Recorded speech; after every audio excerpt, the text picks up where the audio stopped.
I never used to think of myself as fragile. Even after losing my husband, Robert, I kept busy. Neighbors saw me as the sort who never needed help, the kind who'd bake muffins for church fundraisers or shovel her own walkway before the sunrise. But now, sitting on my porch at 6 in the morning, the cool air pressing against my skin, I could feel the edges of my life curling in. It had been 6 months since the stroke, and though the doctor said I was doing remarkably, there were days I struggled just to make it from the kitchen to the front door. My house, white siding, shutters faded to blue, stood silent in the early light. My hands curled around my coffee mug, warmth leaking through my palms.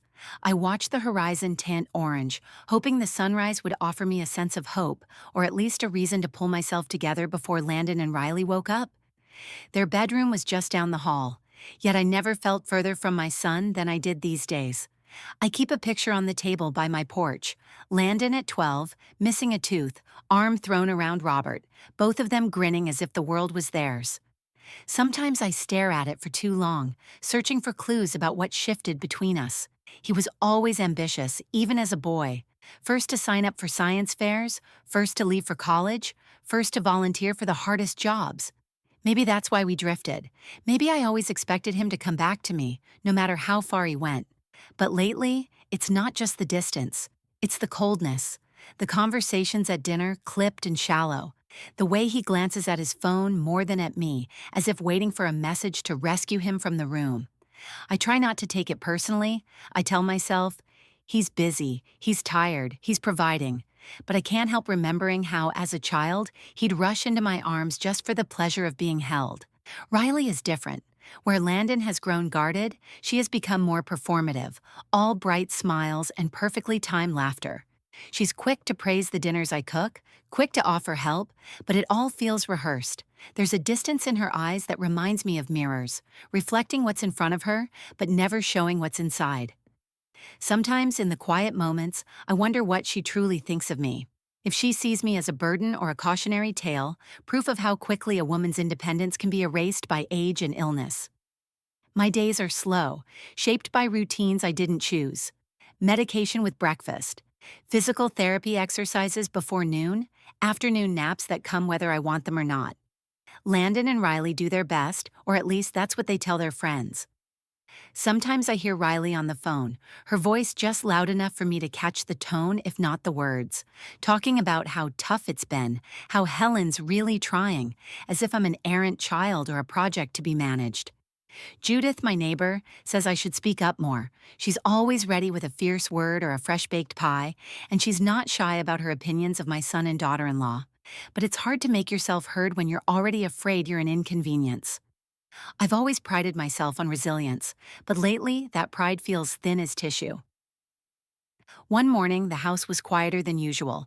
I had just set my coffee mug down and was walking down the hall, slowly, leaning on the wall for balance, when I caught Riley's voice drifting from the kitchen. The words were clear as glass. If he knew how easy it was, he'd thank me for the opportunity. Honestly, after everything, I think I deserve a little luxury for once. My heart slowed. There was a brittle quality to her laughter, a sharp edge I hadn't noticed before. I pressed myself against the wall, half ashamed for eavesdropping, but unable to move. Was she talking about Landon or something else entirely? I heard her again. It's not like she'll notice. The account's just sitting there, untouched. Why shouldn't we enjoy ourselves a little? She doesn't need all that. Not anymore. A chill slipped down my spine.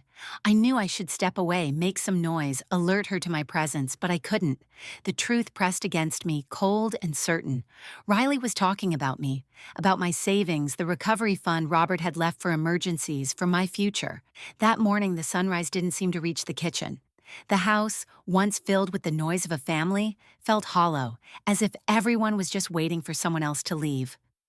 I stood there for a long time, listening to the sound of my own breathing, wondering when my home had stopped feeling safe. I told myself I was imagining things.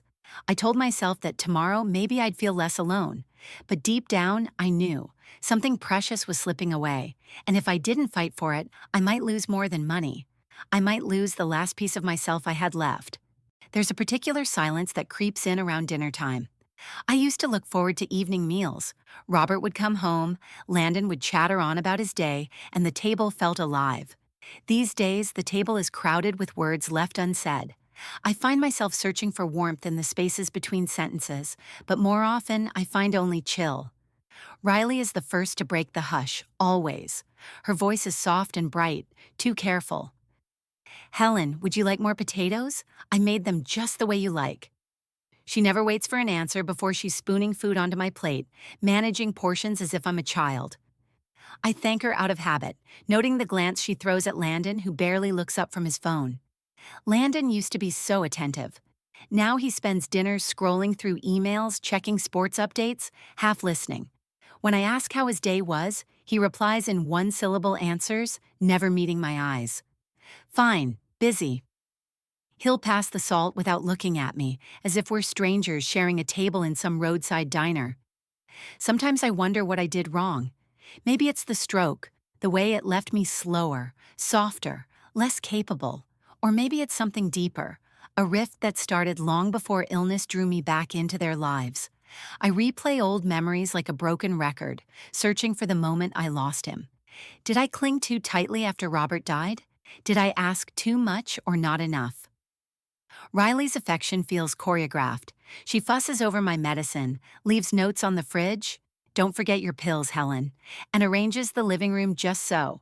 But there's something transactional about it, a sense that every gesture is for show, a performance for anyone who might be watching.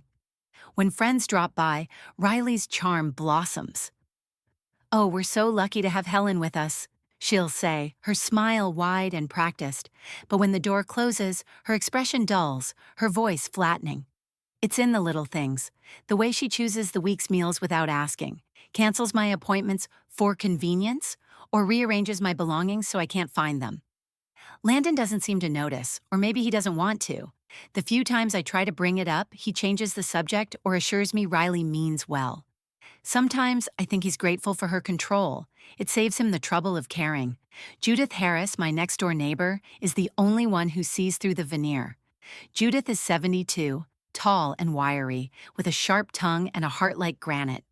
She comes over in the afternoons, bringing crossword puzzles and the latest neighborhood gossip. But mostly she comes to check on me.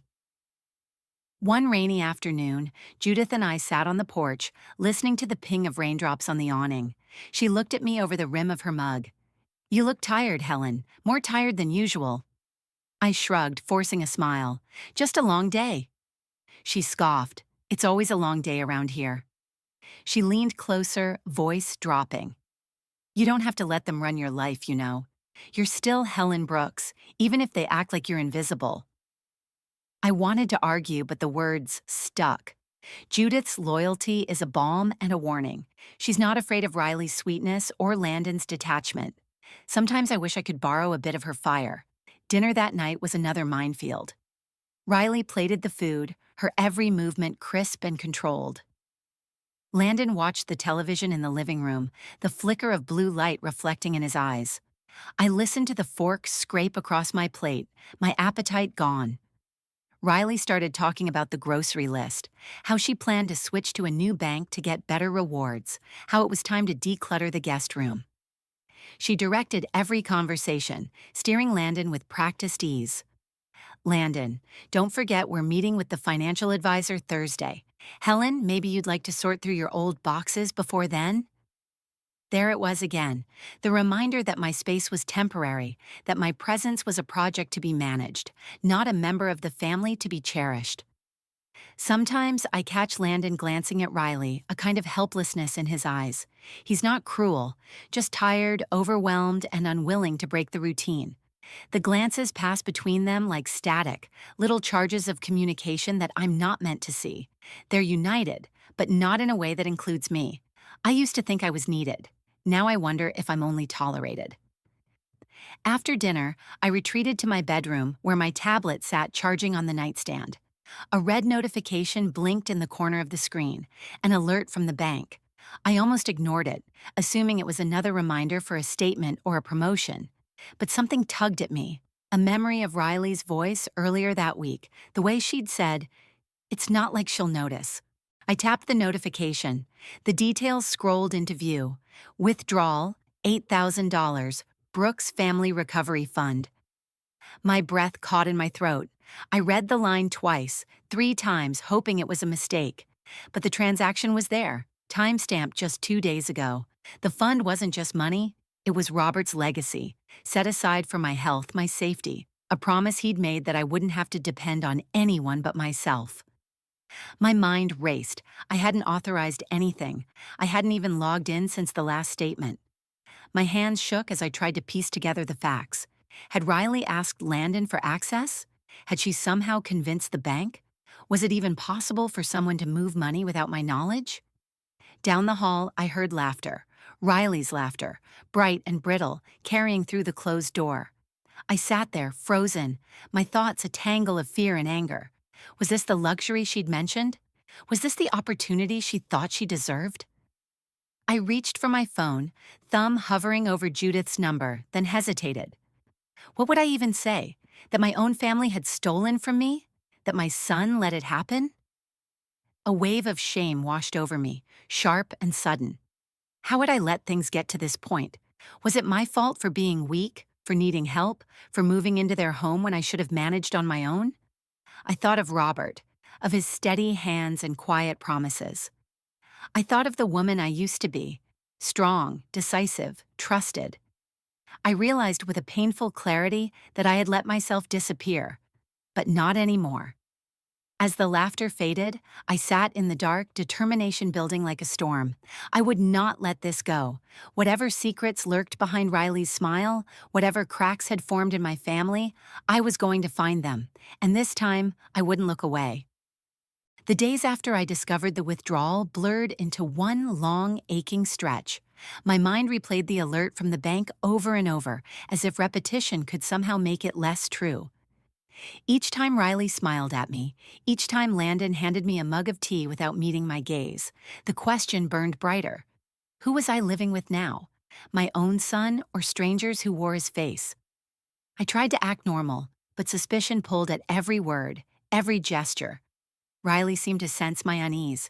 She upped her performance, offering to walk with me to the mailbox, suggesting we bake something just the two of us, leaving sticky notes on my bathroom mirror with cheerful reminders. But beneath the surface, I felt watched. There was a rehearsed quality to her kindness, as if she were both the director and the audience of her own little show. At night, I tossed and turned, listening for the creak of floorboards or the low murmur of voices. I started checking the door to my room twice, 3 times before bed. I wanted to trust Landon, but every time I tried to broach the subject of the bank account, he brushed me off with a quick, "Don't worry, Mom. Riley's got it covered. Let her help for once." But that was the trouble. I didn't want her help anymore. One afternoon, I worked up the courage to ask Riley directly. She was sorting laundry in the den, humming a song I didn't recognize. "Riley, can I talk to you about something?" My voice sounded frail, even to me. She didn't look up. "Of course, Helen. What's on your mind?" "I saw a notification from the bank. There was a large withdrawal from the recovery fund. I don't remember authorizing that." She finally looked at me, her face shifting from pleasant to perfectly concerned in an instant. "Helen, we talked about this last week, remember? You said it was fine to move some money for home improvements and the trip. You wanted us to enjoy ourselves after all you've been through." The world tilted. I don't remember saying that." She gave a sympathetic little smile, folding a towel with crisp precision. "It's all right, you've had so much on your mind. The medications can be confusing, you know, but you were very clear. You wanted us to have something nice for a change." A cold knot formed in my stomach. I tried to grasp at any memory, any scrap of conversation, but my mind came up empty. Was it possible? Could I have forgotten? The doubt flickered inside me, sharp and humiliating. Riley moved closer, placing a reassuring hand on my arm. "I know it's hard. If you ever need me to write things down, just let me know. I'll always keep you informed." She squeezed my arm gently, too gently, and I pulled away, mumbling thanks as I left the room. Her tone was soothing, but it left me feeling even smaller, adrift in my own house. That night, I sat at my desk, heart pounding. I retrieved my bank statements from the locked drawer where I kept my paperwork. Old habit, born from years of managing Robert's medical bills and later, my own. I lined up the pages, scanning each line with a pen light. My hands shook so badly, I nearly spilled the ink across the paper. Every transaction told a story: grocery runs, prescriptions, an occasional lunch out with Judith. But this $8,000 was different. The notation read simply, "Transfer approved by Helen Brooks." My name in black and white, and yet I had no memory of agreeing to anything. My heart hammered. My breath felt shallow. I stared at the line until the numbers swam. Could Riley be right? Was I losing my mind? Or was someone else rewriting my reality for me? The next morning, Riley intercepted me before I could reach the kitchen. "Helen, don't forget, we have your physical therapy at 11. You didn't mark it on your calendar, so I did it for you." Her smile was too bright, her tone saccharine. "It's so easy to lose track. I know how overwhelming it can be. Maybe let me handle the finances from now on, just to be safe." I clenched my jaw. I don't need help remembering everything. I'm still capable of making my own decisions. She tilted her head, eyes wide with practiced innocence. "Of course, Helen, but you know Landon and I just want what's best for you. Let us lighten the load." That night, I called Judith. My voice trembled as I explained the missing money, the way Riley insisted I'd agreed to it, how Landon seemed unreachable behind a wall of work and apathy. Judith's response was immediate. "You're not crazy, Helen. Don't let her gaslight you. You know your own mind better than anyone. Start keeping notes, dates, conversations, everything. If she's stealing from you, you need proof." I pressed the phone tighter to my ear. But what if I'm wrong? What if I really am forgetting things? Judith's voice turned fierce. "Listen to me. You are not losing your mind. You've survived too much to let some spoiled girl rewrite your story. If you need backup, I'm here. Don't let them isolate you." After we hung up, I sat in the dark, her words echoing. I opened a notebook and began writing. Dates, amounts, things Riley had said. Each word steadied my hands a little more. But even as I wrote, fear curled inside me. Riley was clever, too clever. She'd learned how to phrase things, how to hide her intentions behind smiles and sympathy. Each day, she pushed a little further, tested the limits of my memory, my patience. One evening, as the sun slipped behind the houses across the street, Riley cornered me in the hallway. Landon's voice drifted up from the basement, muffled by distance. "Did you take your blood pressure medicine today, Helen?" "You forgot yesterday. I had to remind you 3 times." Her voice was sweet, but her eyes were sharp, searching. I stiffened. "I took it this morning. I don't need reminders for everything." She let out a delicate sigh, as if disappointed. "You really don't remember, do you? Maybe it's time we think about getting you more help." The implication was clear. The threat was subtle, but it landed with a thud in my chest. "Thank you for your concern," I replied, forcing my voice steady. "But I know what I'm doing." She gave me a look that was almost pitying. "We're just trying to do what's best. I'd hate for you to make a mistake with something important, like the accounts. You know how complicated things can get." I held her gaze, refusing to look away. "I won't let that happen." After she left, I went back to my bedroom, back to the papers and the notebook. My hands trembled as I underlined the transfer, then circled the date. The shadows of the house lengthened, and I felt them gathering around me, a web tightening, threads I hadn't seen before.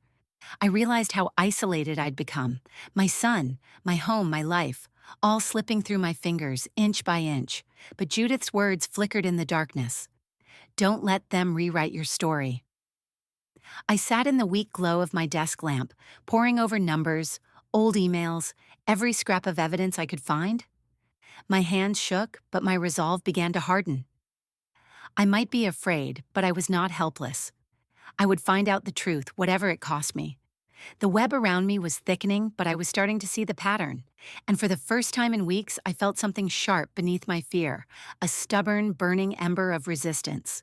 In the quietest hours, memories creep in like a tide. Sometimes they come unbidden, harsh and unfiltered. Sometimes I court them, sitting at my bedroom window with a box of old photographs on my lap. fingers brushing the edges of another lifetime.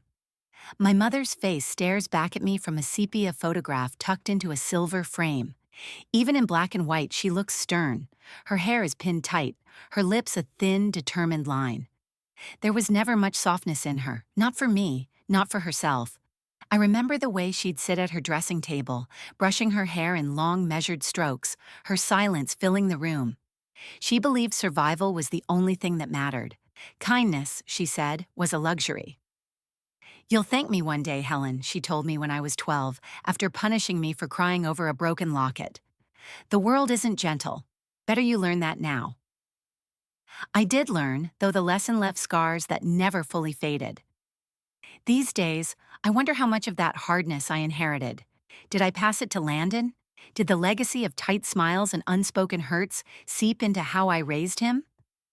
I loved him, God, I loved him, but I was never the sort of mother to coddle. After Robert died, I tried to be both parents at once, leaning on duty, managing grief by keeping busy, not talking about feelings. Maybe Landon learned to keep his pain tucked away, just like I did. On the dresser beside my mother's photograph sits a jewelry box lined with blue velvet. Inside are pieces of my life: a ring from Robert, the hospital tag from Landon's birth, the tarnished locket I once cried over. Each one carries a story, a moment of pain or tenderness or survival. Sometimes I run my thumb over the ring, remembering how Robert would press my hand when he thought I was strong enough for anything. Am I? I ask myself this every day now. The house is heavy with reminders. Family heirlooms sit in corners, gathering dust. My mother's teacups, a chipped porcelain dog from my grandmother, the quilt I made for Landon when he was small. Riley moves them when she cleans, tucking the teacups into boxes, folding the quilt with brisk efficiency, as if these things are just clutter. Last week, I found the locket on the hallway table, gleaming in the morning light. I picked it up and felt a surge of grief and anger. Riley appeared behind me, voice smooth as silk. "Thinking of reorganizing?" I turned, fingers curled around the locket. "These things have meaning to me, Riley." She smiled, a little too patiently. "Of course they do. I just thought we could clear some space, make things more comfortable for everyone." I tucked the locket into my pocket. Comfort means different things to different people. She didn't respond, but her eyes lingered on the locket. The message was clear. These pieces of my life were not welcome. That night, after another tense dinner where Landon barely spoke and Riley orchestrated every topic, I tried to talk to my son in the hallway. He stood with his back to the door, hands in his pockets, looking anywhere but at me. "Landon, can we talk? About the bank account, the recovery fund?" He sighed, already weary. "Mom, not this again. Riley told me you were confused about some transactions, but it's all fine. She's just helping out. Maybe you should trust her a little more." But I never agreed to that withdrawal. And the way she talks. He cut me off, soft but firm. "You've been under a lot of stress, Mom. It's natural to forget things. Riley's doing her best. We're both trying to help you." I felt the old guilt rise. Had I raised him to doubt his own mother? To trust someone else over me? I searched his face for any trace of the boy who once believed I could fix anything. Instead, I saw a man tired of conflict, willing to take the easy way out. "I'm not crazy, Landon. I know what I remember," I whispered. He shook his head. "No one's saying you're crazy. Just try to let us take care of things, okay?" He walked away before I could answer, leaving me alone in the hallway, surrounded by the ghosts of my own making. I carried my grief back to my room, clutching the locket, feeling the weight of all the women who came before me. My mother, her mother, their wounds handed down like heirlooms. I sat at my desk, the moonlight glinting off the metal box where I kept my legal papers. Something gnawed at me, a sense of unfinished business, of things left unsaid and undone. I unlocked the box and shuffled through the folders until I found the paperwork for the recovery fund. As I read through the documents, my hands began to tremble, not with fear, but with the rush of realization. The account had never been fully transferred to Landon or Riley. Years ago, Robert and I had set up dual signatures for protection, a small clause buried in a sea of fine print. Landon could access funds only with my express approval. I'd kept this fact to myself out of fear. Fear of conflict, fear of appearing controlling, fear that Landon would see it as a lack of trust. But I still controlled the account. Riley had not and could not move money without my authorization. The withdrawal must have been forged or pushed through by some deception, but the legal power was mine. A strange, cold calm washed over me. For the first time in weeks, I felt something shift. I wasn't powerless. Not yet.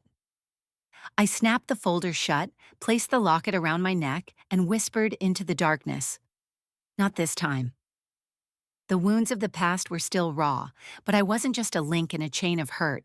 I could break the pattern, if only I had the courage to do what my mother never did, fight for myself and for what's right. The house was quiet, the kind of silence that settles after a storm, but carries the threat of another on the horizon. I moved through the day half distracted, my mind replaying every word Riley and Landon had spoken over the past few weeks, searching for cracks I'd missed. Now that I knew about the fund's legal control, everything felt sharper, more dangerous. I was watching, waiting for a slip, for Riley's careful facade to fracture. The opportunity came sooner than I expected.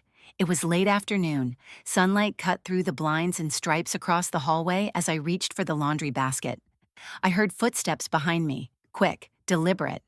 I turned just as Riley appeared at the end of the hall, her expression colder than I'd ever seen it. "We need to talk," she said, her tone stripped of any sweetness. I set the basket down. "About what?" She stepped closer, arms folded tight. "Stop playing games, Helen. I know you've been checking up on me. The papers, the questions, the sudden interest in the bank account. I'm not stupid." The mask was gone. For the first time, I saw the steel in her eyes, the resentment twisting her features. She looked so young and so old all at once, beautiful but brittle, dangerous. "I have a right to know what's happening with my own money," I said, keeping my voice steady. "I noticed the withdrawal. I never agreed to it." She let out a laugh, sharp, humorless. "You never agreed to anything, Helen. That's the problem. You hold on to everything: money, decisions, control. You treat us like children, always keeping us on the outside. Landon and I have done everything for you, and what do we get? Nothing but judgment and suspicion." I flinched. "That's not true. I've tried." "Tried?" She cut in, her voice rising. "You think letting us live here is some kind of gift? You act like you're so generous, but you're just waiting for us to trip up so you can feel superior." Her words stung more than I expected. I steadied myself against the wall. "That's not fair, Riley. I've always wanted to help." "You want to help?" She stepped forward, her face inches from mine. "You want to make yourself feel better. You're hoarding money you don't even need, while Landon kills himself at work and I pick up the pieces here. You think your precious fund is more important than your family? You don't deserve it, not after what you've put us through." I felt anger flare hot and sudden. "What I've put you through. I never asked for this. I never wanted to be a burden." "But you took from me, Riley. You lied, forged my name. That's not family, that's theft." She scoffed. "You're just mad you lost control. You can't stand not being the one in charge." "Well, it's not your world anymore, Helen. Things have changed. Maybe you should accept that." We stood there, locked in a silent standoff, the air between us brittle with fury and old wounds. For a moment, I almost pitied her, the desperation in her voice, the bitterness in her eyes. But then she straightened, her composure snapping back into place. "Just stay out of my way," she said quietly, and turned on her heel, disappearing down the hallway. I stood frozen, heart pounding, feeling a mix of anger, shame, and a grief so old it almost felt familiar. Had I really held on too tightly? Had my fear of losing control turned me into the kind of mother I'd sworn I'd never be? I thought of my own mother, her rigid rules, her icy distance, and wondered if I was just another link in that chain. The rest of the day passed in a haze. Landon came home late, his shoulders slumped, his voice tired. I wanted to reach out, to tell him everything, but the words caught in my throat. He avoided my gaze, slipping into the kitchen with a mumbled excuse about work. Riley hovered behind him, her eyes never meeting mine. After dinner, I sat at the kitchen table long after the dishes were cleared. The clock ticked, marking the passage of another evening spent in silence. Judith's voice echoed in my mind. You're still Helen Brooks, even if they act like you're invisible. I glanced at the phone, tempted to call her, but stopped myself. Instead, I wrote a letter, a habit I'd picked up from Judith, who believed in putting thoughts to paper. I poured out everything, my doubts, my anger, my fear that I was repeating the past. Writing the words down made them real, made them something I could face. A tap on the back door startled me. I opened it to find Judith standing there, raincoat draped over her arm, eyes sharp as ever. "Thought you could use some company?" she said, stepping inside without waiting for an invitation. We sat together at the table, the quiet between us comfortable. Judith listened as I told her about the confrontation with Riley, about the things she'd said, the accusations that still burned in my chest. Judith snorted. "That girl's got nerve, I'll give her that. But don't you dare let her make you doubt yourself, Helen. You've given more than most would. It's time you started thinking about yourself for a change." I shook my head. It's not that simple. If I fight back, I lose my family. If I let this go, I lose myself. Judith leaned in, voice fierce. Family isn't just who shares your blood or your roof. It's who respects you. You taught Landon to stand up for what's right. Now do the same for yourself. Draw a line. Let them know you're not to be pushed around. Her words settled over me, heavy but bracing. For the first time, I considered the possibility that protecting myself wasn't selfish, that it was, in fact, necessary. After Judith left, I walked upstairs, feeling the weight of the day pressing on my shoulders. At my bedroom door, I paused, hand resting on the knob. The house felt different, charged like the air before a thunderstorm. I stepped inside, and for the first time since moving in, turned the lock behind me. It was a small act, but it felt enormous. I looked around at my things, the quilt, the jewelry box, the photo of Robert and Landon. This space was mine, my boundary. No one could take it without my say. Standing by the window, I let the quiet settle, feeling something shift inside me. The fear was still there, but underneath it, I felt a spark of something stronger. Resolve, brittle but growing. I would not disappear into this house. I would not let Riley or even Landon decide who I was or what I was worth. I sat at my desk, opened my notebook, and began to write again. This time not as a record of what was being taken from me, but as a plan for what I would reclaim. Tomorrow, I would call the bank. Tomorrow, I would speak with the lawyer Robert had trusted. Tomorrow, I would begin to draw the lines Judith had urged me to make. As I finished writing, I slid the bolt on my door, a quiet promise to myself. I would fight for my dignity, for my voice, for the pieces of myself that for too long I'd been convinced weren't worth saving. The storm hadn't broken yet, but I was no longer afraid of it. The announcement came at breakfast, just as I was pouring my coffee and bracing for another day of careful, polite conversation. Riley bounced into the kitchen, face flushed with excitement, Landon trailing behind with an apologetic look. "We're going away for a week," Riley said, voice pitched high, like a child announcing a field trip. "We found a last-minute deal to Barbados. Can you believe it?" She waved her phone, flashing a photo of a resort that looked unreal. White sand, turquoise water, palm trees swaying against a cloudless sky. I blinked, processing. "You're leaving, both of you?" Landon nodded, rubbing the back of his neck. "We figured you'd be fine here. We stocked up the fridge and Judith said she'd check in if you need anything." Riley jumped in before I could speak. "It's just 1 week, Helen. Landon really needs a break, and honestly, I do too. Everything's been so stressful lately." She shot me a look, half daring me to object, half daring me to show my loneliness. I bit back my response. The old me would have protested, reminded them of my appointments, or the fact that I still needed help with the stairs on bad days. But now I just nodded, letting the silence stretch. The game had changed. I would play my part. They packed in a flurry, suitcases dragged through the hall, sunglasses and sunblock tossed into tote bags. Riley's laughter echoed through the house as she paraded new bikinis and cover-ups in front of the bedroom mirror, never once inviting me to join the excitement. Landon moved through the house as if in a trance, barely glancing my way. When the taxi came, Riley kissed me on the cheek, leaving a smear of lipstick on my skin. "Try to relax, Helen." she said, the words more warning than wish. Landon hugged me, quick and distracted. Then they were gone, the door clicking shut with a finality that settled over the house like a shroud. For the first time in months, I was truly alone. The house felt cavernous, echoing with memories and absence. I wandered from room to room, noticing the little imprints of Riley everywhere. Her shoes by the door, her perfume lingering in the hallway, her coffee mug still in the sink. It was almost a relief. I spent the first evening in quiet, reading on the porch while dusk crept in. I kept my phone nearby, half expecting a call, but the only messages were automated reminders and the occasional check-in from Judith. By morning, I had fallen into a rhythm of my own. Slow coffee, gentle walks in the garden, time with my old notebooks and family records. The peace was short-lived.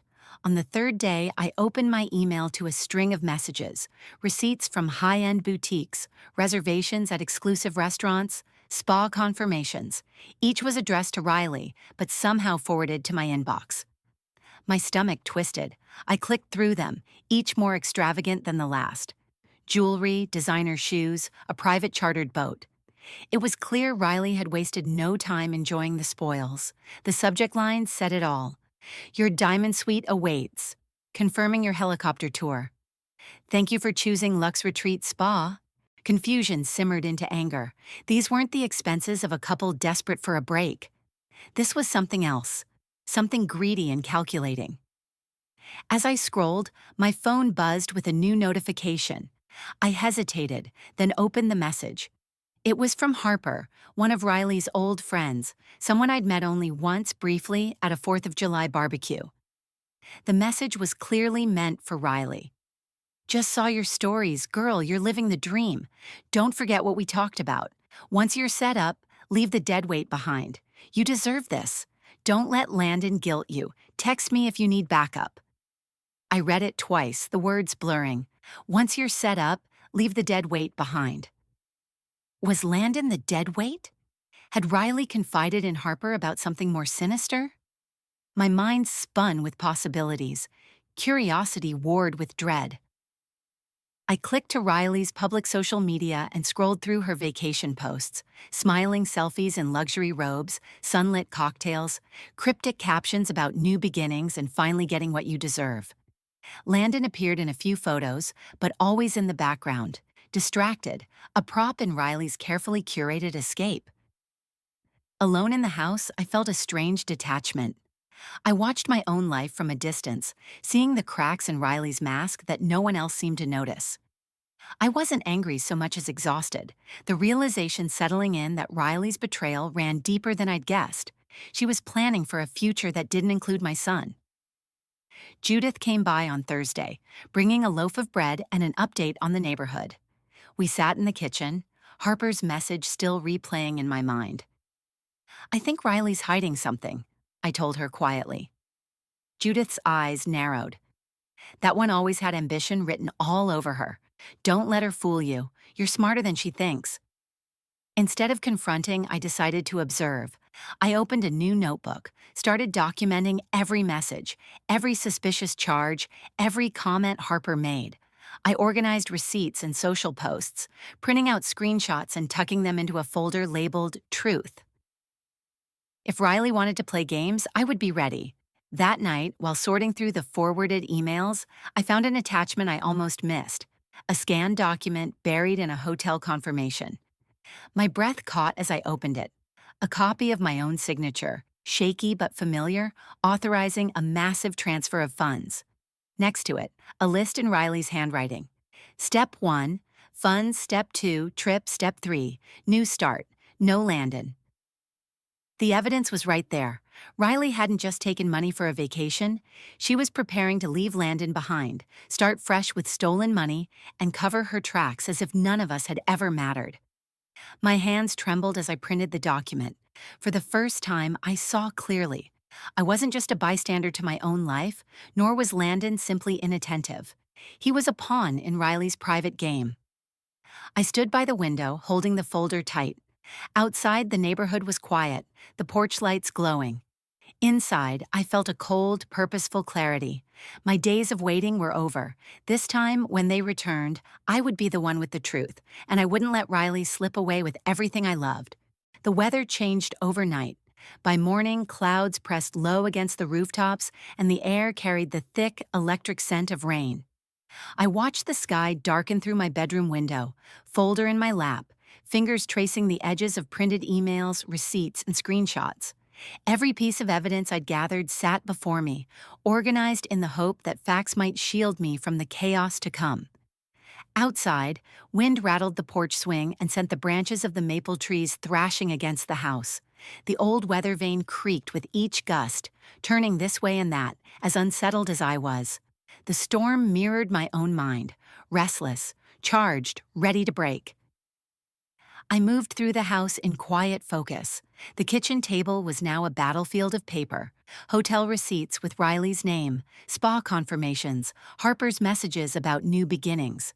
I'd printed every screenshot, highlighted every damning line, and labeled every suspicious transaction. The folder labeled Truth grew thicker by the hour, my insurance against denial or deception. Every so often, I'd pause and stare at the old photograph propped on the windowsill. Robert on our wedding day, his smile easy, arm thrown around my waist as if he'd never let go. I could hear his voice even now, steady and gentle, repeating the advice he'd offered more than once, especially when Landon was little and family squabbles threatened to tear the air. Helen, loyalty doesn't mean letting people hurt you. Sometimes love means drawing the line. He'd been my compass for so long, and now with him gone, I struggled to find true north on my own. But as I laid out the evidence, my evidence, I remembered the strength that drew him to me in the first place. He'd trusted my judgment, urged me to protect what mattered, not just out of love, but out of self-respect. A flash of lightning cracked across the sky, illuminating the room for a split second, and then thunder rolled, heavy and deep. I felt it in my chest, a reminder that truth, like a storm, could not be held back forever. As the rain began in earnest, drumming against the windows, I was pulled into a memory. Robert and I standing in this very kitchen, the day Landon came home late after sneaking out with friends. Robert's voice was calm but unyielding. Forgiveness is important, Helen, but so is honesty. Don't let fear make your decisions for you. The memory faded as the wind shook the glass, and I found myself repeating his words, a quiet mantra as I sorted each page, building my case. I wondered what Robert would say now, if he would tell me to protect Landon at any cost, or if he'd insist I finally put myself first. The answer was in the evidence, in the choices I had to make. By afternoon, the house was dim. Rain swept across the porch in waves, and every flash of lightning cast shifting shadows across the stacks of paper on the table. My heart pounded, not with fear, but with anticipation. I knew what I had to do. When Riley and Landon returned, I would not plead or accuse. I would show them the truth in black and white and refuse to be gaslit or dismissed. A knock at the door broke my concentration. Judith, raincoat clinging to her, entered without waiting for an answer. Her sharp eyes took in the mess of evidence, the tension in my posture, the storm raging outside and in. "You look ready for war," she said, voice half admiring, half concerned. I gestured to the table. "I have everything, every receipt, every message." Riley was planning to drain the account and leave Landon behind. Judith shook her head, her expression both angry and sad. "I never trusted her, not from the first. But it's not just about catching her, is it? It's about Landon, about what comes next." I nodded, swallowing hard. "I keep wondering if I failed him, if I should have seen this coming." Judith reached across the table, her hand warm and solid over mine. "Helen, this isn't your fault. Sometimes the people we love make their own mistakes. What matters is that you're protecting yourself now. That's not just justice, it's survival." Rain hammered harder, the storm shaking the old house. I took a shaky breath.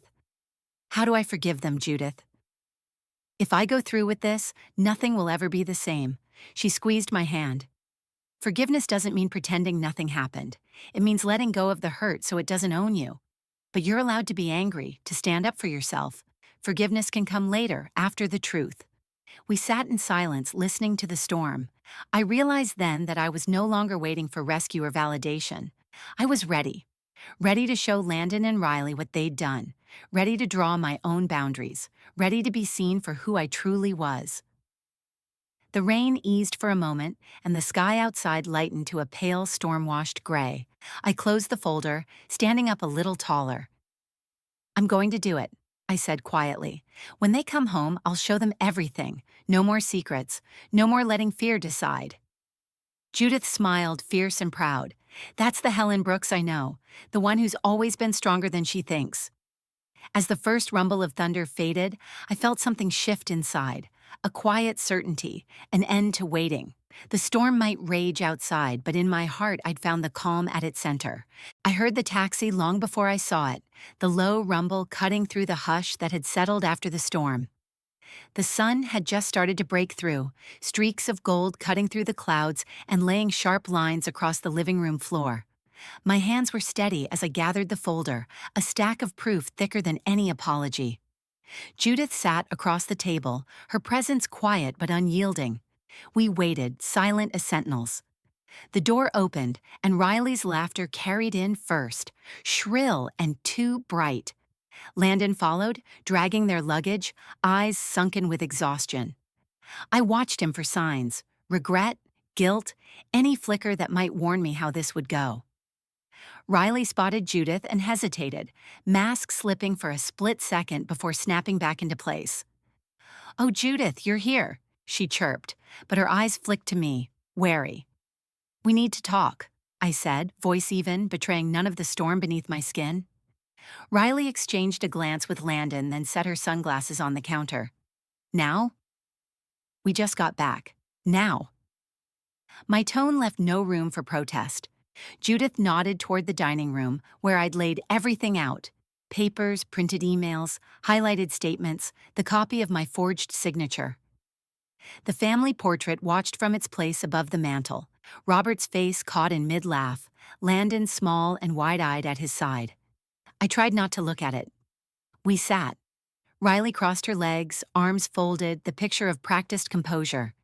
Landon hovered by her side, unsure whether to sit or stand. I opened the folder. "While you were gone, I started getting emails. Messages meant for you, Riley. They included receipts for jewelry, designer clothes, even a helicopter tour. More than $10,000, all withdrawn from my recovery fund. And then I got this." I slid the scanned signature across the table, authorizing a transfer I never approved. Landon's face reddened, but he said nothing. Riley's smile faltered, lips pressed tight. "I want an explanation," I said. Riley's response was immediate, rehearsed. "We talked about this, Helen. You gave us permission weeks ago. You've been forgetting things, and Landon and I cut her off. "Number I checked with the bank. Dual authorization is still in place. This signature was forged. The withdrawal was fraud." Riley's composure cracked. "Are you accusing me of stealing?" My hands trembled, but my voice did not. "I'm not accusing, I'm stating a fact, and I have evidence." Landon's jaw worked, but he said nothing. Judith shifted in her seat, gaze unwavering. "Why would I do that, Helen?" Riley's voice rose. "We've taken care of you. You owe us." My heartbreak sharpened to fury. "No one owes you the right to take what isn't yours. You used my illness as an excuse to line your pockets." Landon finally spoke, voice small. "Mom, please, it's not what you think." "Isn't it?" My words hung in the air, sharper than thunder. Riley glared. "You've been holding out on us for years. Landon's always been second best to your precious memories, your money, your past. You couldn't let go. This was about survival, about getting what's fair."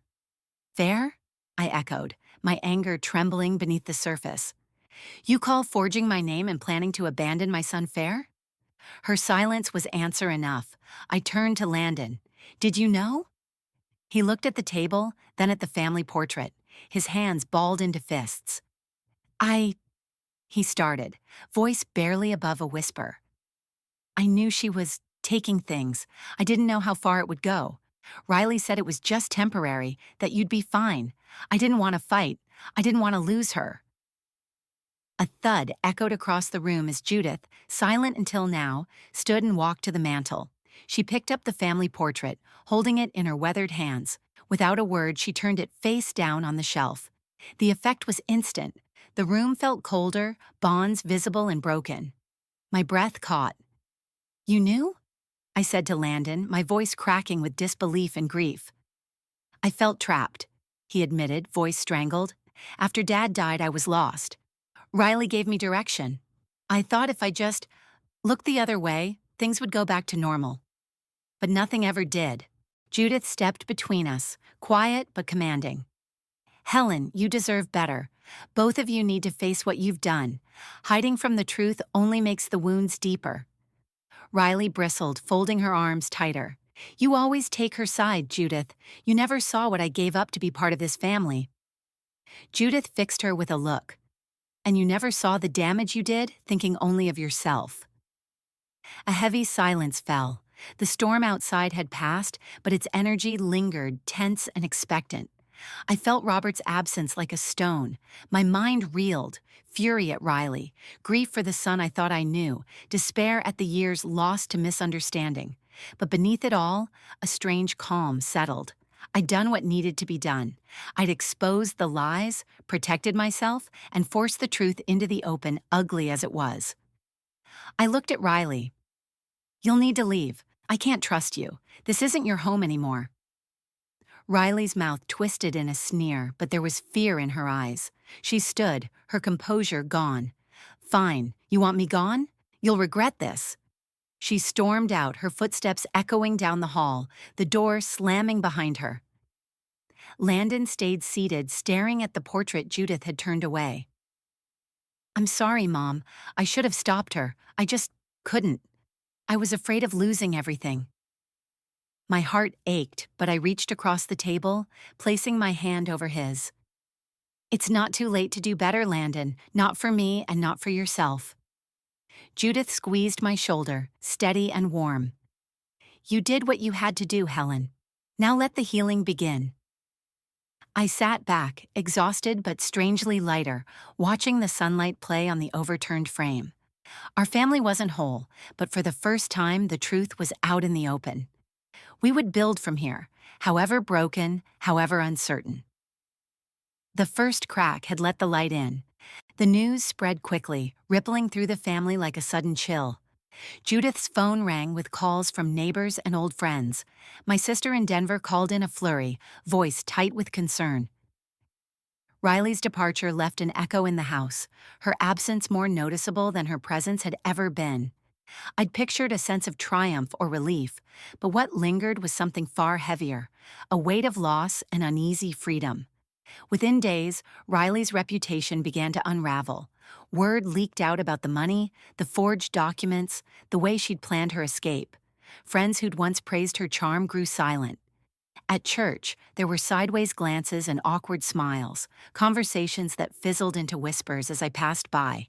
Even Judith, steadfast and unbothered, admitted she'd never seen the town so eager to pick sides, but none of it compared to what lingered between Landon and me. The house, once full of routine and simmering tension, now felt cavernous, every footstep a reminder of what had changed. Landon spent hours in his childhood room, the door half shut. I gave him space, unsure of what to say, or if there was anything left that words could fix. One afternoon, I found him in the kitchen, staring out the window at the empty bird feeder. He looked older than his years, hunched, shoulders tight with guilt. "Do you want some coffee?" I asked, breaking the quiet. He shook his head. "No thanks." I sat down, folding my hands on the table. For a while, we listened to the wind in the trees. Finally, Landon spoke, voice flat. "I guess everyone knows now." I nodded. "People talk." He looked at me, shame swimming in his eyes. "I let it happen, Mom, all of it. I saw Riley spending too much. I heard the things she said. But every time I thought about stopping her, I just couldn't. I kept thinking if I ignored it, maybe things would get better." I wanted to reach for him, but kept my hands still. "I know how easy it is to look away. Your father and I did it too, sometimes, in different ways. I think we were all trying to protect each other from the truth. He grimaced. I thought if I kept the peace, I'd be doing the right thing. But all I did was let it get worse. Silence fell, broken only by the ticking clock. It was the kind of conversation that stripped you raw, a reckoning long overdue. Landon, I said quietly, when you were little, I was so afraid of being like my mother. She was cold, strict. I thought if I kept everything running, never let anyone see me struggle, I'd be a better parent. But I guess I taught you how to hide things too. He blinked hard, struggling to speak. I'm sorry, Mom. So am I said. I'm sorry for not asking for help sooner, for pretending I didn't need anyone. We both made mistakes, but the only way forward is to admit them, to forgive each other. Otherwise, we're just passing the pain on. He managed a weak smile, wiping his eyes. Can you forgive me? I felt the old ache, the years of fear, regret, the ways we'd all failed each other, but under it was something gentler. Yes, I want to try. The words weren't magic. They didn't heal all at once, but they marked a beginning. Later, after Landon retreated to his room, I walked through the house in slow circles. The rooms felt different now, emptier, yet open. The air had lost its tension, replaced with something quieter, a sense of mourning and the faintest hint of hope. I paused by the hall mirror, catching sight of my reflection. I looked older, yes, but not defeated. The woman who stared back was weathered but not broken. I walked from room to room, the guest room Riley had once claimed as her own, now stripped of her perfume and glittering things, the living room where the family portrait still faced the wall, the garden where Robert and I had planted roses years ago, their stems thorny and resilient. Everywhere I looked, I saw evidence of endings, and perhaps new beginnings. The quiet pressed in, but it was the quiet of possibility, not despair. As dusk gathered, I sat in my mother's old armchair and let myself remember. Her voice, hard and certain, echoing through my childhood. Survival first, emotions later. I saw the pattern stretching back through generations, a legacy of wounds inherited and handed down, each parent trying to do better but somehow coming up short. I closed my eyes, breathing deep. The pain didn't vanish, but it loosened its grip. This is where it ends, I promised myself. I will not pass this hurt on again. The house was still. Outside, the last of the sun spilled over the fence, lighting up the dust motes in the hallway. For the first time in a long while, I felt something stir, a fragile hope that healing was possible, even here, in the ruins of old betrayals. Grace arrived on a Sunday morning, the first day in weeks when sunlight broke through without a trace of storm. I watched her step out of the car, shoulders squared, a practical woman with a quick smile and wary eyes. It had been too long, years marked by strained phone calls, awkward holidays, the gentle drift that comes when old wounds are left untended. She entered the kitchen carrying a small suitcase and a paper sack of groceries, as if daring the past to challenge her presence. I felt my heart stutter. We'd spoken after the fallout with Riley, voices tentative and uncertain, but this was the first time we'd stood face to face, with nothing between us but the truth. Judith had encouraged the reunion, nudging me gently each time she stopped by. Call your daughter, Helen. Let her see who you are now. Don't let old pride keep you from building something new. It was Judith who answered the door this morning, who welcomed Grace as if she'd always belonged. Grace set her bags down and met my eyes, searching. Mom. I cleared my throat, trying to keep my hands from shaking. Grace, I'm glad you're here. We stood for a moment in the sunlight that poured across the kitchen table, uncertain where to start. The air was heavy with all the things we'd never said, the years of silence and misunderstanding. I brought eggs and tomatoes, Grace said, breaking the tension with a soft laugh. I thought we could make breakfast, like we used to. I nodded, unable to trust my voice, and moved to the counter beside her. We worked in easy silence, chopping and whisking, the rhythms of cooking smoothing out our edges. Judith poured coffee, humming under her breath, the steady presence that kept us grounded. Finally, Grace turned to me, knife resting on the cutting board. I've been angry with you, Mom, for a long time. After Dad died, you shut down. You took care of everyone else, but you never let me in. I needed you, and you weren't there." The words hit hard, not with malice, but with the tired honesty of someone who's carried pain for too long. I set down my own knife and looked at her. Really looked, at the strength in her jaw, the way she held herself, as if ready to weather any storm. "I know," I whispered. "I know I left you alone. I thought I was doing what I had to do, keeping busy, holding everything together. But I see now that I hurt you. I'm sorry, Grace. Truly. I wish I could go back." Grace's eyes softened. "I'm not looking for you to go back, Mom. I just want you here. Now the real you, not the version who pretends nothing hurts." Tears pricked my eyes, but I let them fall. I want that too. I want to start again. She reached for my hand, the gesture small and brave. "We can try." We finished breakfast together side by side, the kitchen flooded with golden light. Judith watched us with quiet approval, a soft smile on her lips. After we'd eaten, we lingered in the kitchen, the kind of slow, companionable silence that had always eluded us before. Grace washed dishes and I dried, passing plates back and forth with the easy choreography of people who had finally learned how to share space. "You know," Judith said, breaking the quiet, "family isn't just what you inherit. Sometimes it's what you choose, what you fight for. You two are proof of that." Grace grinned at her. "Thanks, Judith, for looking out for Mom." Judith patted my shoulder. "She's tougher than she looks, just needed a reminder." Later, Grace and I sat at the table, sorting through old photos. For the first time, I found myself telling her stories I'd never shared, about my own mother, about the ways I'd tried and failed, about the mistakes I hoped not to repeat. "Sometimes," I said, "I think pain gets handed down in silence. I want to do things differently with you, Grace. I want us to talk, even when it's hard." She squeezed my hand. "We will, Mom. I promise." The afternoon was gentle, sunlight sliding across the floorboards, laughter coming easier. For the first time in years, I felt the shape of a family forming around me, imperfect, scarred, but real. It was just after Grace left for a walk that the last shadow reappeared. My phone buzzed, a text from an unknown number. I almost ignored it, but something made me open it. A single photo, a scan of an old letter I'd written to my sister decades ago at the height of my grief after Robert's death. I recognized the shaky handwriting, the lines of anger and bitterness I'd hidden even from Grace. The accompanying message was brief and cold. "I know what you did. Don't think your secrets can't destroy you. Meet me or I'll send this to Grace and the whole family." No name, but I knew. Riley. I stared at the screen, heart pounding, but the old fear never arrived. The shame that once kept me silent was gone. The letter was just words, a snapshot of pain from another life. I replied, "Do what you need to do. I'm not afraid anymore." The silence that followed was complete.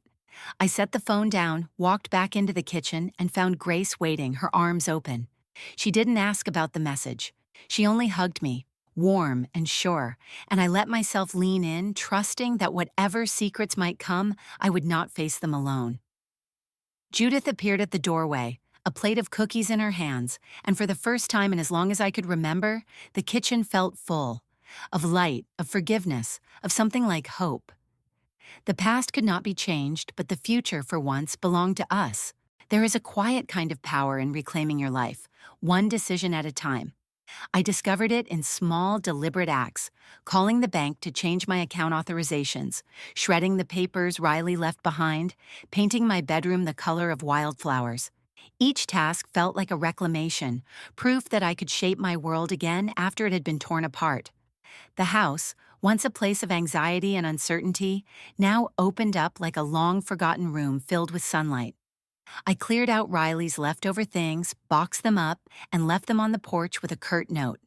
No forwarding address, no apology. Judith was my co-conspirator in this restoration. She spent her afternoons by my side, helping me with paperwork and sharing stories about women who'd faced worse and come out the other side shining. Sometimes, Grace would join us, sorting old photos or offering to drive me to appointments. Our conversations, once edged with regret, now brimmed with possibility. One evening, as we sat together in the living room, Judith raised her glass. To starting over, at any age. Grace grinned, raising her own. To Mom, and to not letting the past have the last word. I felt the truth of it settle in my bones. For the first time, I believed I could choose what came next. The weeks blurred with new routines and unexpected freedom. I scheduled meetings with the bank, consulting with their fraud department and working with an attorney to shore up my accounts. My recovery fund, battered but not broken, was once again under my sole control. I set up automatic donations to charities Robert had loved, a tribute that made me feel closer to him. One afternoon, Grace brought me a stack of travel brochures. "Where do you want to go, Mom? The world's still out there, you know." I laughed, surprised at the thrill that bubbled up. "I haven't thought about traveling in years." "Start now," she said. "You deserve to see something new." That night, I sat with a notebook, listing places I'd always dreamed of. The coast of Maine, the Grand Canyon, small towns in the Midwest where the world still felt gentle. The idea that I could move through the world on my own terms was exhilarating, a kind of freedom I'd nearly forgotten. But it was more than escape I wanted. I wanted purpose, connection, a way to turn pain into something larger than myself.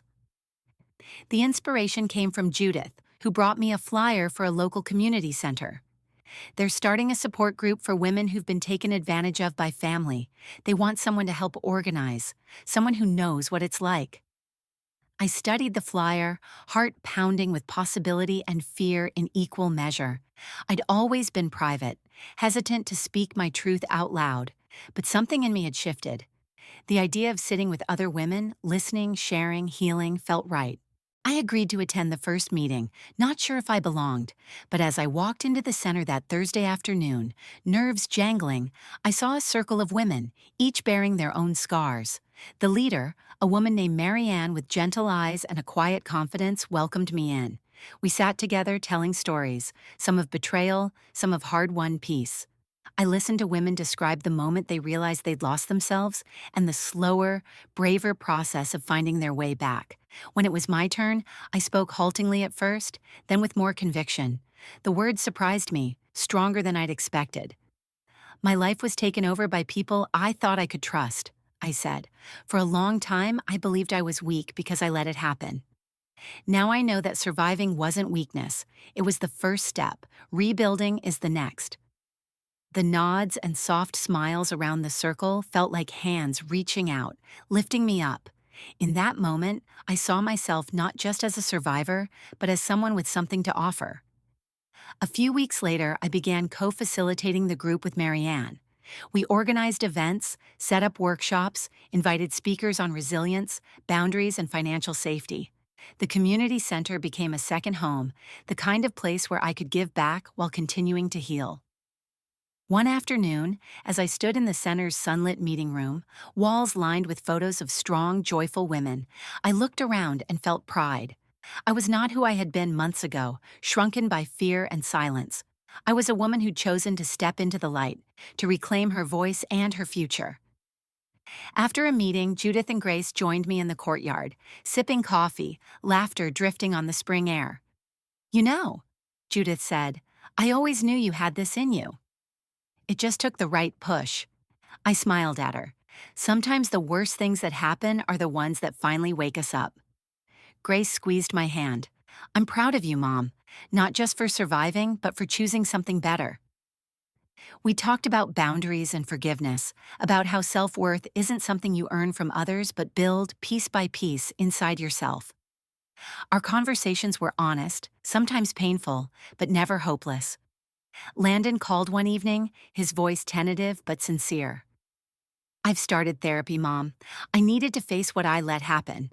I want to do better." I listened, heart aching with hope and sorrow. "That's all any of us can do, Landon. Keep trying and forgive ourselves when we falter." As I hung up, I felt the old weight lift, replaced by a sense of lightness and resolve. I was no longer just Helen Brooks, survivor of betrayal. I was Helen Brooks, builder of something new. My story was no longer defined by what was taken from me, but by what I chose to reclaim. That night, as dusk settled and I sat by the window looking out at the world beyond my porch, I felt the thrum of possibility in every breath. The future, once terrifying, now felt open. I was finally, deeply my own. The house is different now. There's a quiet warmth to it, as if someone opened the windows and let spring rush in, carrying away the old shadows and resentments. It is not perfect. There are echoes in the hallways, scars in the wood, reminders of what was lost, but it is home, in a way I once thought I'd never feel again. The dining room table, long neglected, now stretches beneath the weight of home-cooked dishes and laughter. Sunlight pours through the windows, catching on the crystal pitcher and the stack of plates that Grace arranged with the same easy confidence she brings to every gathering. Judith is there, fussing over the flowers and offering wry commentary. Landon sits beside Grace, quieter than he once was, but present.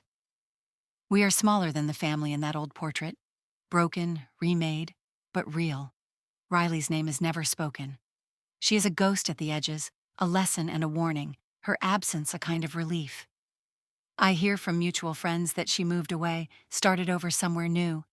Occasionally her shadow flickers in the corners of memory, but she no longer has the power to unsettle the peace we have built. I let her go, the bitterness dissolving into something like forgiveness, not for her sake, but for mine. On this evening, the first truly warm night of the year, I find myself in the kitchen with Grace, the two of us moving in practiced harmony, sautéing onions, tasting sauce, arranging silverware. The smells of rosemary and garlic fill the house, the low thrum of conversation drifting from the other room. Judith's laughter rises above the rest, quick and irrepressible. We gather at the table, plates passed from hand to hand, the kind of easy communion I once feared was lost forever. Landon offers to carve the roast, his hands steady, eyes meeting mine with something like gratitude.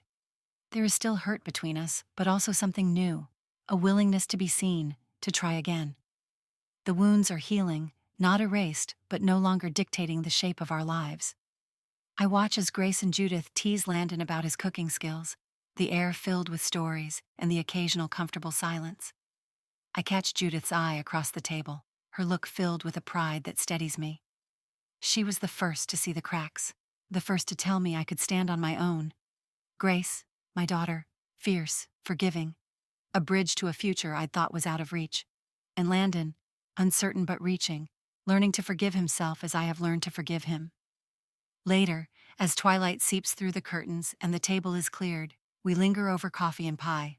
There is music on the radio, soft and old, filling the spaces between words. I sit back and let the conversation wash over me, the warmth of belonging settling deep in my chest. My mind drifts to the family portrait, still turned face down on the mantel. I don't feel the need to put it back. This, here, now, is the family that matters. A constellation of chosen love, resilience, and second chances. In the quiet after dinner, I slip out onto the porch. The garden is lush with new growth, the roses blooming, tended and scarred, but thriving. I breathe in the scent of earth and promise, letting the peace of this new life settle in.